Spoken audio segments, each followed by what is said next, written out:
Hi everyone, I am going to share an inspirational story behind the auspicious festival of a great bond between brothers and sisters. Yes, my dear friends, it is called Raksha Bandhan.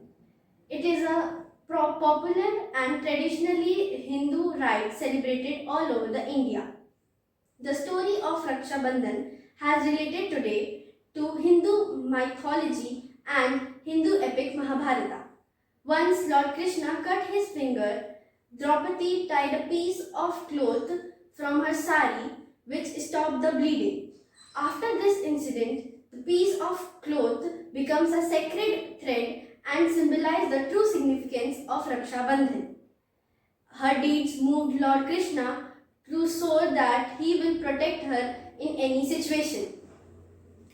When the Kauravas tried to shame little Draupadi, he appeared and protected her from the humiliation and embarrassment while nobody, including her family, helped her.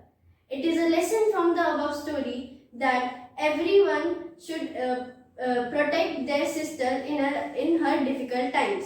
As we know, the recent case of Kolkata has shaken the world. So I request all the fellow citizens to save our girls. We should give a word of honor to all our girls to fight from the devil. Thank you and wish you a happy Raksha Bandhan.